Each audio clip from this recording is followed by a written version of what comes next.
This restoration project started when a part of a rare fortune teller surfaced in a Facebook forum. It had been sitting in a house for decades and seems to have found its place as a decorative table.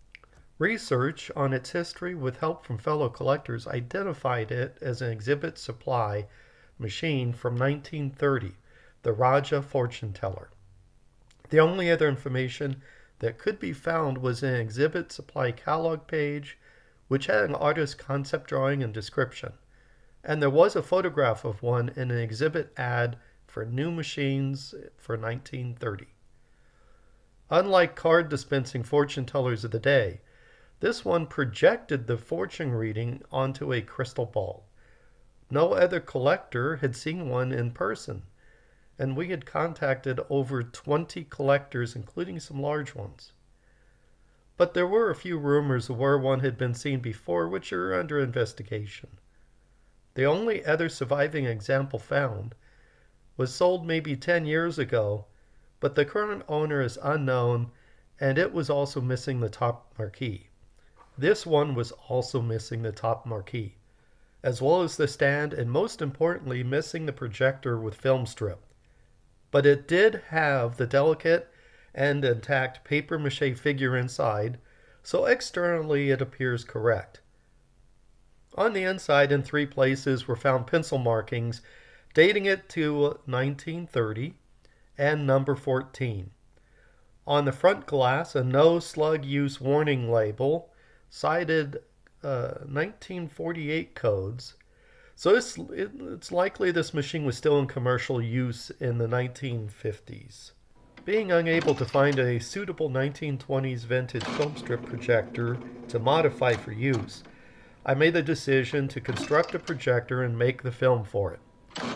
Using vintage 1960s parts, a disc-style projector was constructed.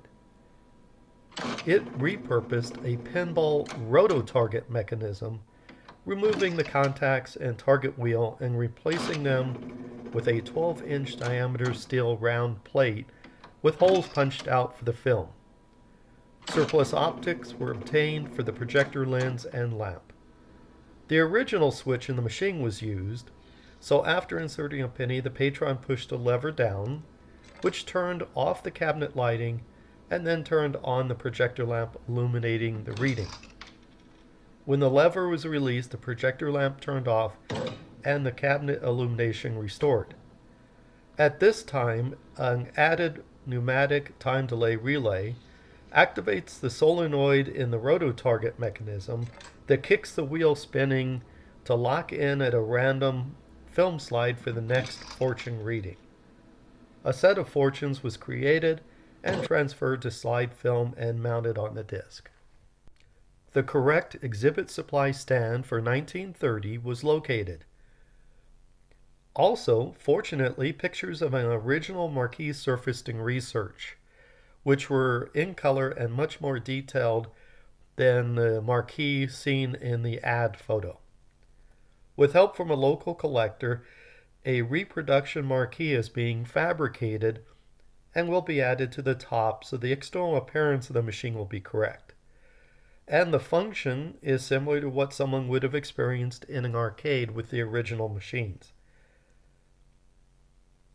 This machine now proudly sits in the Secret Town Arcade, ready for people to experience the original feel of the machine.